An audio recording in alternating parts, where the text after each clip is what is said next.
हुए बोली, सोनल, तुम सोनल हो ना? सोनल ने बस हाँ में अपनी गर्दन हिला दी। मुझे पता था, मैं तो तुम्हें देखते ही पहचान गई थी। पता है भाई सारा दिन बस तुम्हारी ही बातें करते रहते हैं। मैं तो बिल्कुल मरी जा रही थी तुमसे मिलने के लिए, सोनल ने हैरानी से करण की तरफ देखा। अब भाई? करण ने आगे बढ़कर निमिषा के गाल खींचते हुए कहा, ये मेरी छोटी सी प्रिंसेस और हमारे पापा की परी है, मेरी छोटी बहन निमिषा। थोड़ी सी शैतान है बट आई एम श्योर तुम इसे हैंडल कर लोगी। निमिषा ने भी करण को चिढ़ाते हुए कहा, हाँ, अगर आप भाई को हैंडल कर सकते हो तो आप किसी को भी हैंडल कर सकते हो। उनके सामने तो मेरी शैतानी कुछ भी नहीं है। करण ने उसे गुस्से से घूर कर देखा और सोनल को हंसी आ गई। सही तो कह रही थी वो। जब वो करण से फर्स्ट टाइम मिली थी तब वो खुद भी तो उसकी शरारतों से परेशान हो गई थी। निमिषा उसे लेकर घर के अंदर चली गई और उसे पूरे घर की सजावट दिखाने लगी। मिस्टर रॉय को डॉक्टर्स ने आराम करने की सलाह दी थी, इसीलिए शादी की सारी अरेंजमेंट करण और निमिषा ने अपने सिर पर ले ली थी। निमिषा सचमुच बहुत शैतान और चुलबुली सी थी। अपनी शरारतों से वो कभी किसी को बोर नहीं होने देती थी। उसे पेंटिंग का बहुत शौक था। अपनी बनाई 20 पेंटिंग्स उसने सोनल को दिखाई। जब सोनल ने उसे बताया कि फेमस पेंटर राव्या और कोई नहीं सिद्धार्थ का भाई है, तो वो तो मानो जैसे खुशी से पागल ही हो गई। उसने सोनल से प्रॉमिस भी लिया कि वो उसे राव्या से मिलवाएगी। हालांकि अनन्या वाले मैटर के बाद सोनल रंजीत को लेकर कोई रिस्क नहीं लेना चाहती थी। उस इंसिडेंट के बाद रंजीत ने भी खुद को पूरी तरह काम में व्यस्त कर लिया था। रंजीत का कोई फ्रेंड भी नहीं था।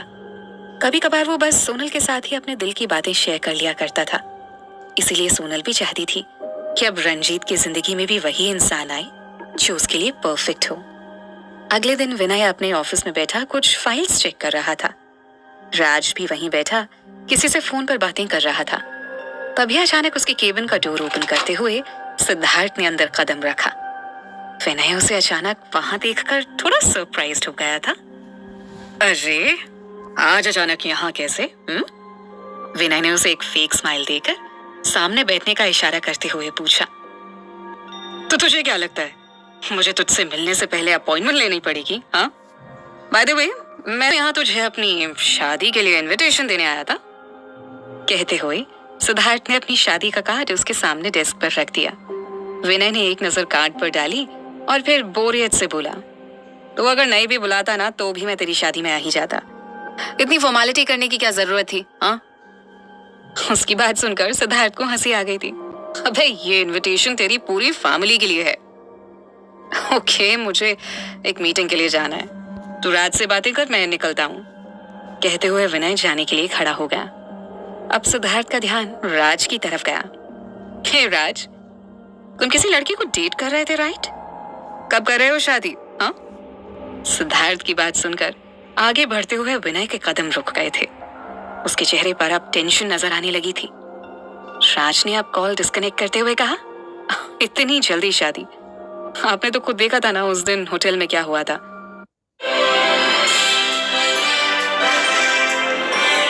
इतनी मुश्किल से मैंने उसे मनाया है। अब आज फाइनली वो मेरे साथ डेट पर चलने को तैयार हुई है। बस मैं अभी थोड़ी देर में निकलने ही वाला हूँ। सिद्धार्थ ने अब उसे इनकरेज करते हुए कहा, That's great. I'm really happy for you. विनय अब तक दरवाजे के पास खड़े होकर उन दोनों की ही बातें सुन रहा था। कहाँ जा रहे हो तुम? विनय ने अब थोड़ी सख्त आवाज में राज से पूछा। वैसे मैं सोच रहा था फ्रांस वाले प्रोजेक्ट पर तुम्हें भेज दूं। वहां काम करने के लिए भी किसी का होना बहुत जरूरी है ना। आफ्टर ऑल तुम्हारी भी स्टडीज कंप्लीट हो चुकी हैं और तुम आजकल कोई काम भी नहीं कर रहे हो। उसकी बात सुनकर सिद्धार्थ और राज दोनों ही शॉक्ड हो गए थे। बट अंकल, आप मुझे इतनी दूर क्यों भेजना चाहते हैं? उस प्रोजेक्ट को कोई और भी तो हैंडल कर सकता है ना। राज ने अब कंफ्यूजन से उसकी तरफ देखते हुए पूछा। यहाँ रहकर तुम्हें कौन से बड़े बड़े काम करने हैं? तुम्हें तो वैसे भी शादी में कोई इंटरेस्ट था नहीं ना, तो अब ये सब क्या है? क्यों किसी लड़की को झूठी उम्मीदें दे रहे हो अगर बाद में उसे छोड़कर ही जाना है तो? विनय की बातें और उसका गुस्सा देखकर सिद्धार्थ और राज दोनों ही सरप्राइज्ड हो गए थे। आज से पहले तो उसने कभी ऐसे बिहेव नहीं किया था। तू ठीक तो है? क्यों इस बेचारे को डांट रहा है? सिद्धार्थ ने अब उठकर उसके पास आते हुए कहा। राज ने भी अब कंफ्यूजन से उसकी तरफ देखते हुए जवाब दिया, हाँ मैं मानता हूँ कि शादी को लेकर मेरा ख्याल आप start trading on Olymp trade with लोगों के जैसा नहीं है, लेकिन आलिया बहुत अच्छी लड़की है। अब मे बी उसके साथ टाइम स्पेंड करके मेरे परसेप्शंस चेंज हो जाएं, so this time I am serious. Raj का जवाब सुनकर गुस्से से विनय की मुट्ठियां कस गई थी।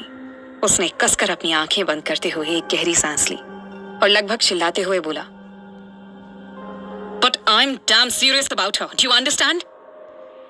विनय की बात सुनकर सिद्धार्थ और राज दोनों ही शॉक्ड हो गए थे। उन्हें हैरानी से आंखें फाड़े अपनी तरफ देखते देखकर अब विनय को भी एहसास हुआ कि वो गुस्से में क्या भूल गया है। बुरी तरह झल्लाते हुए उसने केबिन का डोर ओपन किया और तेजी से वहां से बाहर निकल गया।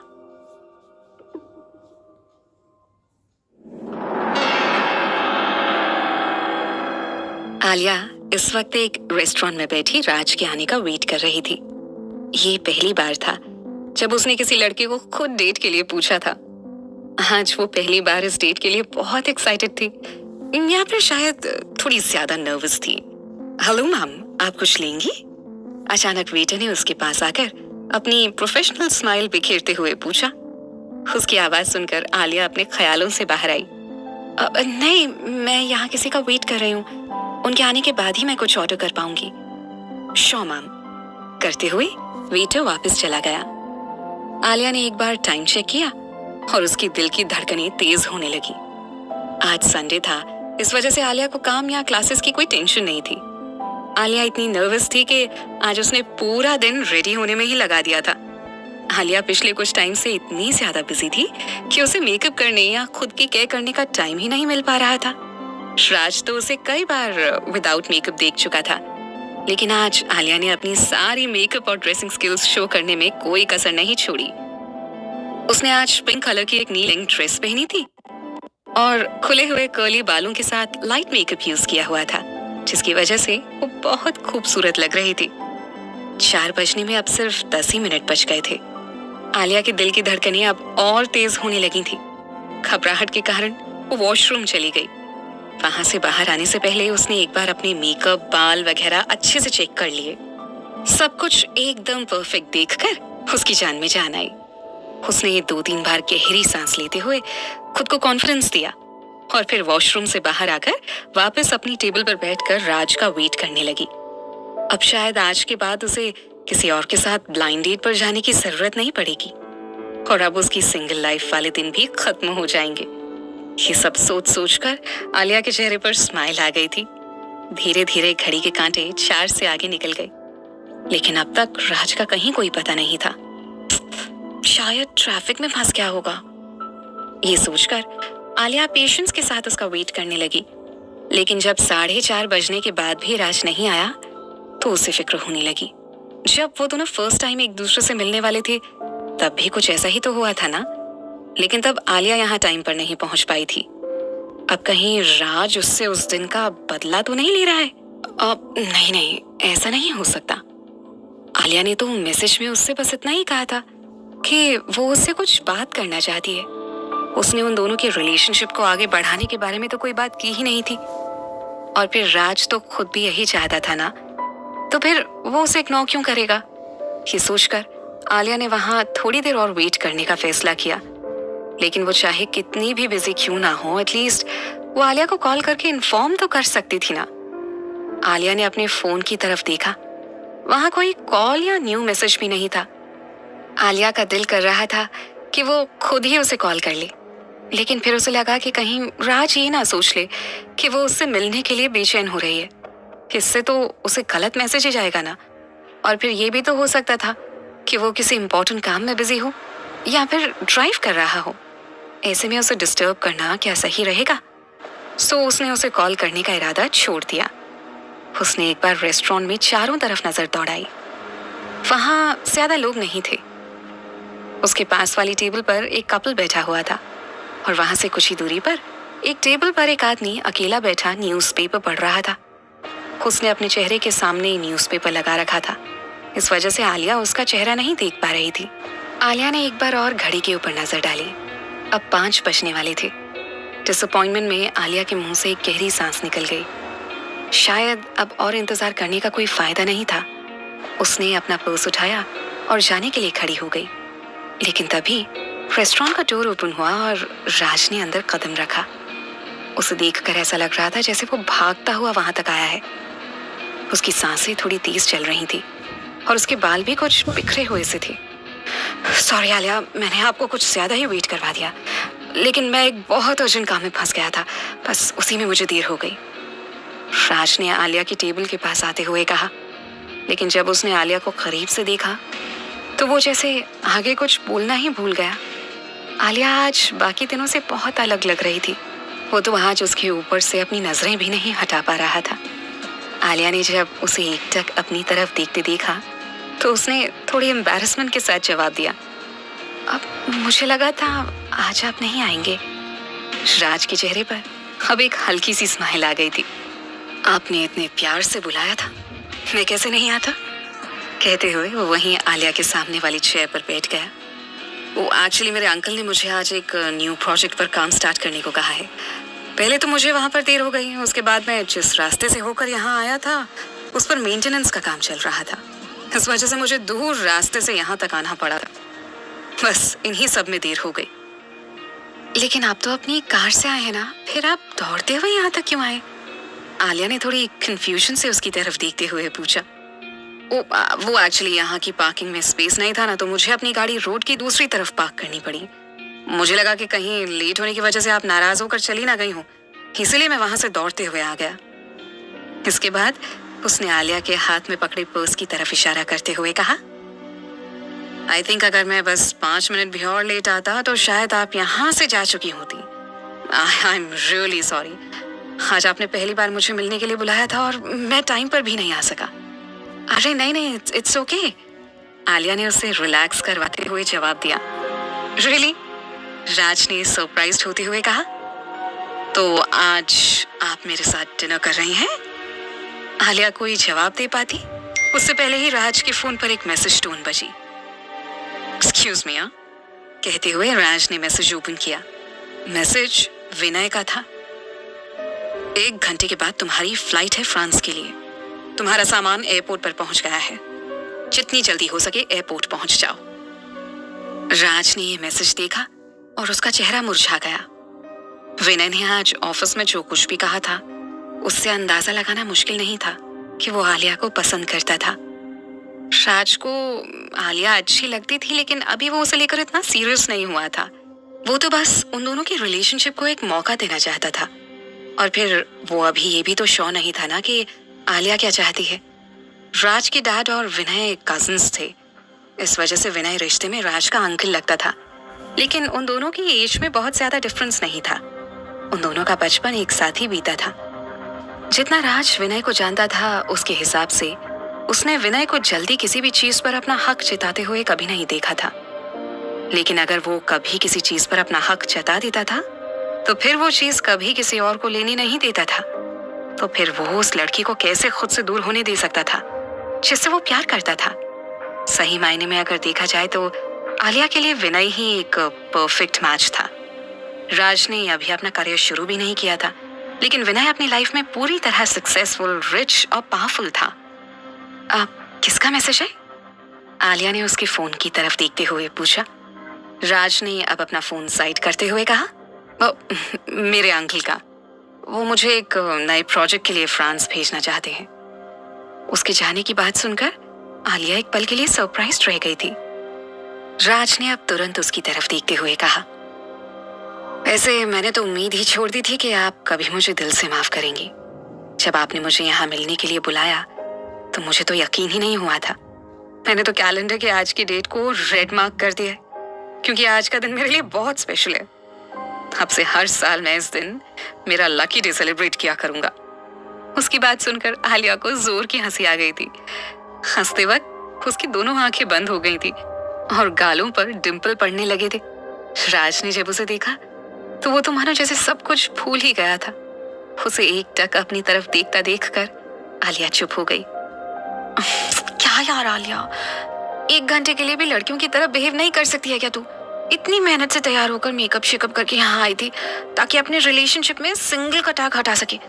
क्या जरूरत थी इतना बड़ा सा मुंह खोलकर हंसने की? बेचारा डर कर भाग गया तो? आलिया मन ही मन खुद को कोस रही थी। राज ने अब तक उसके चेहरे पर से अपनी नजरें नहीं हटाई थी। मैंने आपको डरा तो नहीं दिया ना? आलिया ने थोड़ी एम्बैरेसमेंट के साथ उसकी तरफ देखते हुए पूछा। राज ने एक स्माइल के साथ ना में अपनी गर्दन हिला दी। बिल्कुल नहीं, आप तो हंसते हुए और भी ज्यादा खूबसूरत लगती हैं। ये पहली बार था जब किसी लड़के ने आलिया की इतनी ज्यादा तारीफ की थी। उसका तो पूरा चेहरा टमाटर की तरह लाल हो गया था। लेकिन उन दोनों को ये नहीं पता था कि विनय भी वहां बैठा उन दोनों की एक एक हरकत को देख रहा था और उनकी सारी बातें सुन भी रहा था। मन ही मन वो बुरी तरह झल्ला रहा था। गुस्से में उसने न्यूज़पेपर को पूरी तरह मरोड़ते हुए उसका एक बॉल बनाकर उसे एक साइड फेंक दिया और उठकर हॉल के दूसरे हिस्से में जाकर राज का नंबर डायल कर दिया। यहाँ पर आलिया और राज उसे देख नहीं सकते थे। राज आलिया से कुछ और कह पाता कि अपना फोन बजने की आवाज सुनकर उसका ध्यान स्क्रीन की तरफ चला गया। स्क्रीन पर विनय का नाम देखकर उसके चेहरे पर परेशानी नजर आने लगी थी। क्या हुआ, किसका कॉल है? आलिया ने उससे फोन की तरफ देखते हुए पूछा। वो मेरे अंकल का कॉल है, बट इट्स ओके, मैं उनसे बाद में बात कर लूंगा। आप बताइए, आपको मुझसे क्या बात करनी थी? हाँ? कहते हुए राज ने कॉल डिस्कनेक्ट कर दिया। दूसरी तरफ जब विनय ने देखा कि राज ने उसका कॉल रिसीव नहीं किया है तो वो और भी ज्यादा चिढ़ गया। उसने राज को दोबारा कॉल लगा दिया। वो मैं कहना चाहती थी कि मैं आपके साथ, आलिया अभी इतना कह ही पाई थी कि फिर से राज का फोन बजने लगा। राज इस वक्त बस ये कंफर्म कर लेना चाहता था कि आलिया के मन में उसके लिए कुछ है या नहीं, लेकिन विनय तो जैसे उन दोनों की बातचीत को भी आगे बढ़ने देने के मूड में नहीं था। राज ने वापस कॉल डिस्कनेक्ट करते हुए कहा, जी आप कुछ कह रही थी? राज ने बेचैनी से उसकी तरफ देखते हुए पूछा। आलिया कुछ कह पाती कि एक बार फिर से फोन बजने लगा। अब आप पहले अपने अंकल से बात कर लीजिए, शायद कोई अर्जेंट काम होगा, आलिया ने उसे सजेस्ट करते हुए कहा। राज को पहले से ही अंदाजा हो गया था कि विनय का अर्जेंट काम क्या हो सकता है, इसीलिए वो उसके कॉल को अवॉइड कर रहा था। लेकिन आलिया की रिक्वेस्ट करने के बाद उसके पास और कोई चॉइस ही नहीं बची थी। मन मार कर उसने वो कॉल रिसीव कर लिया और कॉल रिसीव करते ही दूसरी तरफ से विनय की गुस्से से भरी आवाज गूंजी। कहाँ हो तुम?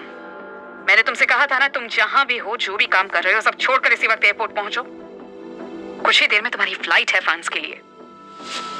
राज ने मरी हुई सी आवाज में जवाब दिया। Okay, I am coming. और फिर उसने कॉल डिस्कनेक्ट कर दिया। आलिया को उस सवालिया नजरों से अपनी तरफ देखते देखकर राज ने कहा, वो मुझे इसी वक्त एयरपोर्ट के लिए निकलना होगा, मैं फ्रांस जा रहा हूँ ना अपने नए प्रोजेक्ट के लिए। उसकी बात सुनकर आलिया शॉक्ड हो गई थी। वो कितनी उम्मीद से आज यहाँ आई थी कि वो राज से अपने रिलेशन को आगे बढ़ाने के लिए बात करेगी। उसके भी दुख भरे दिन बीतेंगे और वो भी अब सिंगल नहीं रह जाएगी। बाकी लड़कियों की तरह उसका भी एक बॉयफ्रेंड होगा, लेकिन उसके सारे सपने एक ही पल में किसी अंकल ने तोड़ दिए थे। मन ही मन उसने राज के इस अंकल को हजारों गालियां दे डाली। ओके, आलिया ने बुझे मन से जवाब दिया। आई एम सॉरी, आपने मेरे लिए इतना वेट किया और मैं ऐसे आपको छोड़कर जा रहा हूँ। इनफैक्ट अभी तो ठीक से हमारी बात भी नहीं हो पाई थी। आप कहें तो मैं आपको घर तक छोड़ दूं? राज ने उठते हुए कहा। नो, इट्स ओके, मैं कैब से चली जाऊंगी।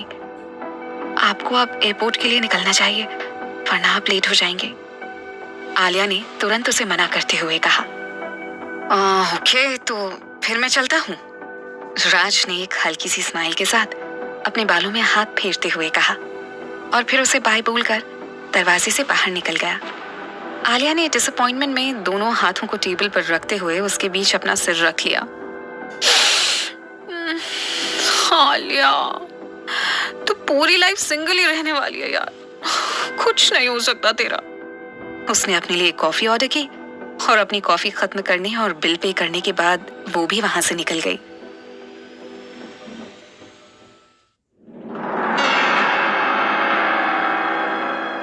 देखते ही देखते 5 दिन बीत गए थे। इसके साथ ही कपूर मैंशन और मेहता निवास में शादी की रस्में शुरू हो गई थी। आज सोनल और सिद्धार्थ दोनों की ही हल्दी की रस्म थी। इसके लिए सेजल ने सुबह ही हल्दी मेहता निवास में भिजवा दी थी। मेहता निवास में शिफ्ट होने के बाद से सिद्धार्थ सोनल से लगभग हर रोज वीडियो कॉल पर ही बात कर लिया करता था।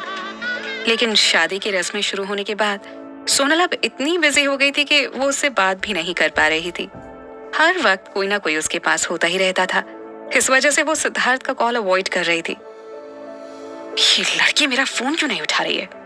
सिद्धार्थ ने छल्लाते हुए एक बार और ट्राई कर लिया, लेकिन इस बार भी जब किसी ने उसका कॉल रिसीव नहीं किया तो उसका पेशेंस खत्म होने लगा था।